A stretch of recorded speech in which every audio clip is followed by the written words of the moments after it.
Bismillahirrahmanirrahim. Assalamu alaikum students. How are you all?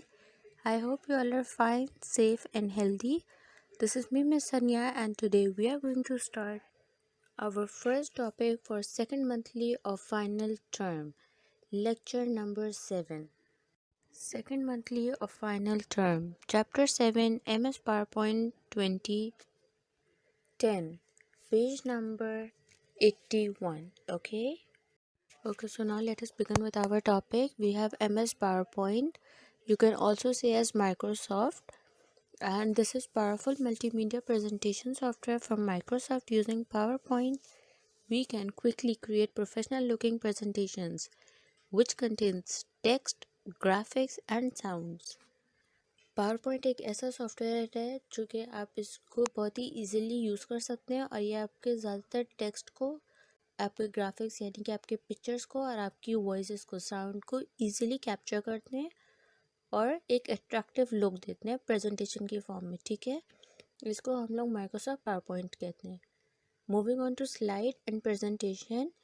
So here we are segregating our PowerPoint into our two different categories. Number 1 is slide and number 2 is presentation. In this, a single page of a PowerPoint presentation is called slide, and the collection of slide on a topic arranged in sequential order is called presentation. अगर आप एक एक page करके उसको join करेंगे तो उसको हम स्लाइड कहेंगे, लेकिन अगर एक ही टॉपिक के ऊपर आप 5-6 स्लाइड्स बना लेंगे तो उसको हम प्रेजेंटेशन कहेंगे. प्रेजेंटेशन को हम स्लाइड शो भी कहते हैं. ठीक है, अब हम अपनी पावर पॉइंट शुरू कैसे करते हैं. 2010 को ये आपको स्क्रीन पे दिखाया जा रहा है. इसमें आपके पास रिबन दिया जा रहा है जिसमें आपके पास home, insert, design, transition, animation etcetera. ठीक है, काफ़ी ऑप्शन नज़र आ रहे हैं और साथ ही आपकी स्क्रीन के ऊपर ये क्लिक टू ऐड टाइटल और क्लिक टू ऐड सब टाइटल्स हैं.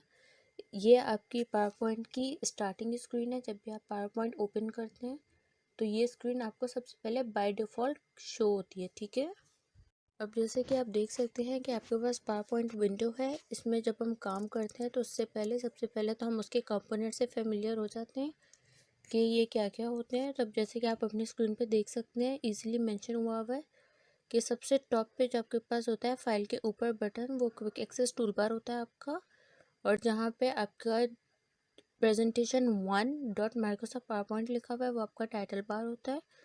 ठीक है, और आपके पास आपके क्रॉस, स्क्वायर और माइनस में जो 3 साइंस दिए जाते हैं आपकी स्क्रीन के ऊपर, उसको आप प्रोग्राम कंट्रोल बटन कहते हैं. और बिल्कुल आपके क्विक एक्सेस टूल बार के नीचे जो ऑरेंज में फाइल लिखा हुआ है उसको फाइल टैब कहते हैं.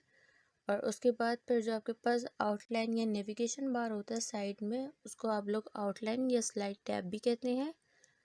और जो आपकी स्क्रीन के ऊपर आपको नज़र आ रहा है इसको आप लोग स्प्लिटर बार या स्प्लिटर पेन कहते हैं, जहाँ पे आप अपने नोट्स लिखते हैं. जहाँ पे ये लिखा हुआ है देखें, अगर मैं आपको दिखाऊँ क्लिक टू ऐड नोट्स, तो वो आपका नोट्स पेन होता है. और सबसे नीचे जहाँ पे वो आपको आपके नंबर्स बताते हैं कि कितने स्लाइड्स हैं. फॉर एग्जांपल अगर मैं आपको कहूँ स्लाइड 5 ऑफ 10, यानी कि मैं 10 स्लाइडों में से 5th स्लाइड पे हूँ, तो वो सारी इन्फॉर्मेशन आपका स्टेटस बार आपको बताता है. और जहाँ पे आपका review, zoom in, zoom out, ये सारे कमांड्स होते हैं आपके पास. Normal, slide sorter, reading view, slide show, ये जो 4-5 ऑप्शंस आपको नज़र आते हैं ये आपके व्यू बटन्स होते हैं. ठीक है, these are the few components which we should be familiar before using our PowerPoint window. Okay, so now we have the next topic which is creating a presentation with design theme.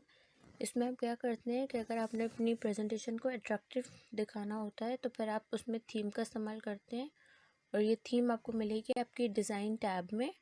ठीक है, after starting a PowerPoint a window is open with a blank presentation by default and the design theme can be used using a design tab. Okay, इसमें से आप अपनी मर्ज़ी से कोई भी थीम इजीली सिलेक्ट कर सकते हैं जैसे कि आपको अट्रैक्टिव बनानी है. ठीक है, अच्छा, अब जैसे कि आप अपनी स्क्रीन पे देख सकते हैं कि हम यहाँ पे अपना टाइटल स्लाइड और सब टाइटल ऐड अप कर रहे हैं. तो देखिए आपकी स्क्रीन पे आपको मेंशन हो रहा है हम किस तरह ऐड कर रहे हैं. जो आपका फर्स्ट स्टेप था जिसमें लिखा हुआ था कि क्लिक टू ऐड टाइटल, वहाँ पे हमने क्या लिखा है, टीच योर सेल्फ कंप्यूटर. ये हम लोग हमारी पावर पॉइंट की मेन हेडिंग दे रहे हैं, यानी कि हमारी जो टाइटल स्लाइड है, फर्स्ट स्क्रीन, उसको हम ये अपना मेन हेडिंग दे रहे हैं। और इसी तरह दूसरे पे लिखा हुआ था कि क्लिक टू ऐड अ सब टाइटल, तो हम सब टाइटल क्या दे रहे हैं, by the students of class 4। ठीक है, यानी कि हमारी मेन हेडिंग के नीचे सब हेडिंग है। मेन हेडिंग क्या है हमारी, टीच योरसेल्फ कंप्यूटर, और सब हेडिंग यानी कि जो छोटी इन्फॉर्मेशन है वो हम क्या दे रहे हैं कि it's by the students of class 4। Okay okay, now we have the selecting text. Whenever we want to perform any action with the text in the presentation, we have to select the text or group of text. अब जब भी हमें कोई text option select करना होता है या कोई भी हमें चेंजेस करनी होती है, तो सबसे पहले तो हम सेलेक्ट करते हैं। तो हमारे पास 4 तरह के सेलेक्ट हैं। एक, अगर हमें सिर्फ वर्ड सेलेक्ट करना है, दूसरा सेंटेंस, तीसरा एट अ पर्टिकुलर पॉइंट, या फिर कोई भी अमाउंट। इसमें क्या होता है ये देखें आप अपनी स्क्रीन पे, आपको दिखाया जा रहा है। फॉर एग्जांपल अगर मैं दूँ यूजेस ऑफ कंप्यूटर, तो मुझे अगर सिर्फ वर्ड सेलेक्ट करना है तो मैं सिर्फ फर्स्ट वर्ड को हाईलाइट कर रही हूँ। लेकिन अगर मुझे पूरा सेंटेंस करना है तो I am highlighting a complete sentence. और पॉइंट से मुराद ये है कि अभी जैसे कि देखें मैंने 2 पॉइंट्स दिए हुए हैं कि it can draw a colour picture and it can write a letter. तो इन दो में से मुझे सिर्फ फर्स्ट में चेंजेस करनी है, तो मैं सिर्फ फर्स्ट को हाईलाइट करूँगी, ठीक है, सेकंड को नहीं करूँगी।